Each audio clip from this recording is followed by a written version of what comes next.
And welcome back to our primary election candidate sit-down for 2013. Next up is Kristy Buck. She is a candidate for Port of Shelton Commissioner position number 3. Correct. Now, Kristy, take a couple of minutes to tell us about you, Okay. your background, why you're running, and why you feel you're the best candidate for the position. Okay.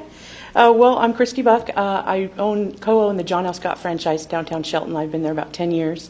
Before that, I worked for Simpson Timber Company for 16 years and worked my way up the ladder there, doing some various different accounting type jobs and analytical type jobs.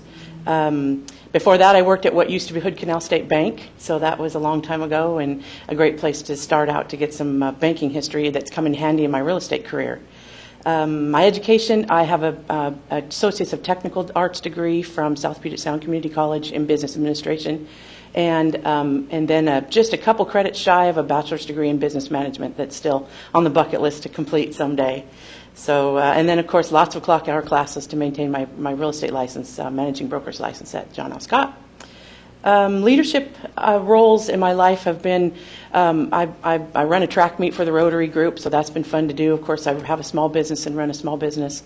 I also am the current chair of the Economic Development Council in Mason County. Have been the chair for 2 years and on that board for, I think it's about 6 or 7 years now. And then I was on the Realtor Board of Directors for the Realtor Association in Mason County too, from about 2004 till 2011.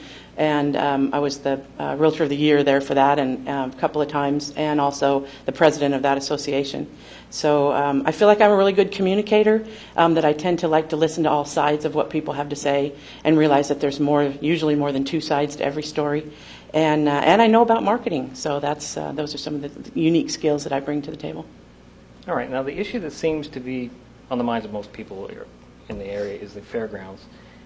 Now, it has been said time and time again that the fairgrounds property can be rented on an event-by-event, short-term basis as long as the port gets fair market value for the property. If elected, would you propose a change that is changing that so that the Mason County Fair, the rodeo, the Oyster Fest can continue to use the property for the long term? And how do you propose to pay for the maintenance and operation of the facility? Pretty comprehensive question. There's a lot of different sides to that question.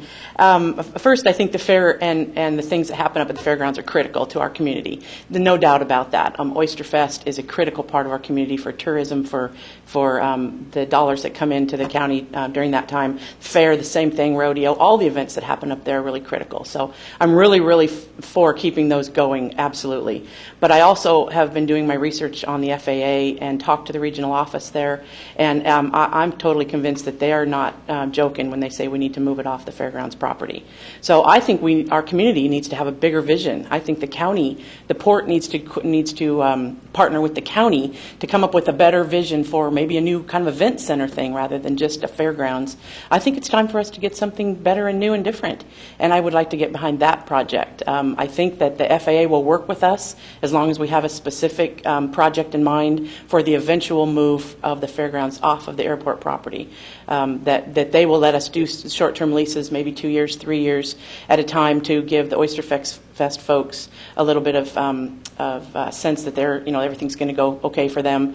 I think that's really important too. But I want to help lead the port into talking with the county to get some movement on trying to move the fairgrounds off of the port property. We can't use federal aviation funds or airport funds to maintain the property up there. It's got to be maintained by the rental fees that come in. So I think everything I've read does talk about fair market value, but I believe there's some ways to subsidize that as well to make those things happen at maybe a little lesser fee. So that's where I feel about that. So how important to you is it to maintain Oakland Bay Marina? Do you think these costs should be borne by the users of the marina or by all the port taxpayers? Would you like to see more commercial activity at the marina? And do you think there is enough interest in expanding the marina, allowing more commercial and or recreational use? I know there's a lot of different Yeah, phases. another complicated question. I do think that the users of the marina should pay for its maintenance there. That the whole taxpayer budget for the port should not go to maintaining those properties. But that being said, it is a property of the port, and so there is a requirement there to maintain and upkeep the property of the port. So I think that definitely needs to continue to happen.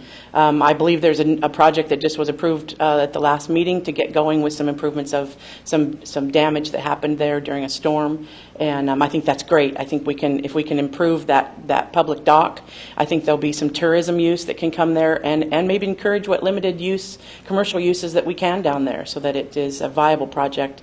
As long as the port owns it, I think we have to maintain it and encourage whatever activity can happen down there. And what about expanding? Yeah, I think there's limited use for that. There's not a whole lot of property there, and so I don't. Ecology has a big say in what we do down there on the shoreline. So, and those regulations are getting tighter and tighter. So, I think that's an interesting project or interesting thought. But I'm not sure that there's a whole bunch of use down there that could be expanded for commercial use.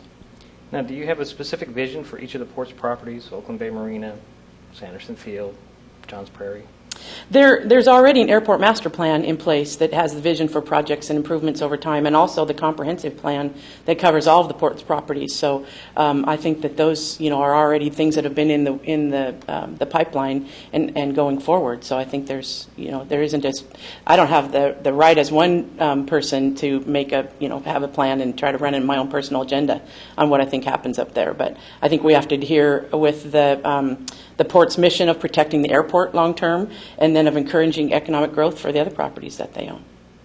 Now, here's a twist to that question. If you could only develop one area, which property would you focus on? I think it would have to be Sanderson Field, because the infrastructure is already there. There's already some ground available, and I think that's probably the low-hanging fruit, the one that can expand there. And I think there's some existing tenants up there that as the economy improves, may be ready to expand, and I think we have to be ready for that as well. In recruiting or attracting business to the Port of Shelton, what should the port focus on? Infrastructure such as water, sewer, fiber optics, or aesthetics, the appearance of a potential site? I think it's definitely infrastructure. If my marketing background in real estate shows me that most of the buyers, if you will, or developers, have vision that can see past what they see there to what its potential is. So I think it's more important to them that they don't have to wait for permits for infrastructure for all those things to come into play than it is that the aesthetics are there, because the aesthetics are much easier to obtain than the infrastructure. So I think that's more important. Do you feel the port's executive director has been given too much freedom or power?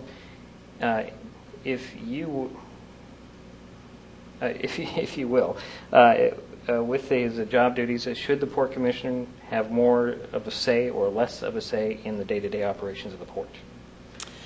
I've met with Mr. Dobson a few times, and so I have kind of limited interaction with him. But everything that I have seen, I think he's passionate. I think he's intelligent. I think that he was prepared for the discussions that we had, and so I've not seen anything that I think says that he oversteps his limits that he's been given. And I certainly think that the commission has oversight responsibilities over that position. But I also don't want to micromanage someone either. That's why you hire a director, and then you give them the vision, and then they do what they need to move forward. So I've not found that he has overstepped his boundaries, and like I said, I've found him prepared, passionate, and intelligent. Is there anything specific you would like to see the port do that it is currently not doing? Certainly communicate. I think they need to communicate on many fronts. They need to communicate better with the public about what they're doing. I think there's a lot of really neat stuff going on up there that the public does not know. And I think then they should. I mean, they could. But I think they need to shout the word out better. And I think communicate with each other. There's always better methods for communicating. And I think that's been a shortfall up there. And they need to pull together to reach the port's goals. And get all on the same page and be pulling the same way, because things are a whole lot easier when you're all going in the same direction. All the players are playing, moving in the same direction. Is there anything specific you would like to see the port stop doing or participating in? That's an interesting question too. From my perspective, I think we have to stop spending any resources on trying to fight the FAA about the fairgrounds having to move. I think from my discussions with that office, they and the letters that I've read and the correspondence that I've read, it's pretty abundantly clear they've been warning us for 10 years that they didn't, that we got a 50-year lease, and that was great at the time. But so now I think we need to stand up and look towards the future and get going on a plan that we can move that off of the airport property. And so I think spending resources on fighting the FAA is kind of fruitless at this point. All right, my last question. How much value do you put in the port's relationship with the Economic Development Council of Mason County? I'm not real sure how you want me to answer that, being the chair of the Economic Development Council, but of course I see huge value there. And I think that the EDC's budget is made up of governmental entities and individuals who believe in economic development for a community. And because no one can afford to have a full-time person in their office to do that.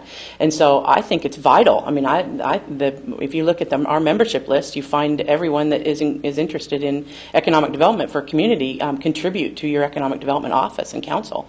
And so I think the resource there on individual project by project basis of having a full-time office there to call on is invaluable. I think it should continue. All right, Kristy. Kristy Buck, candidate for Port of Shelton Commissioner position number 3. Thanks for taking some time. Thank you, Deidre. Have a great day.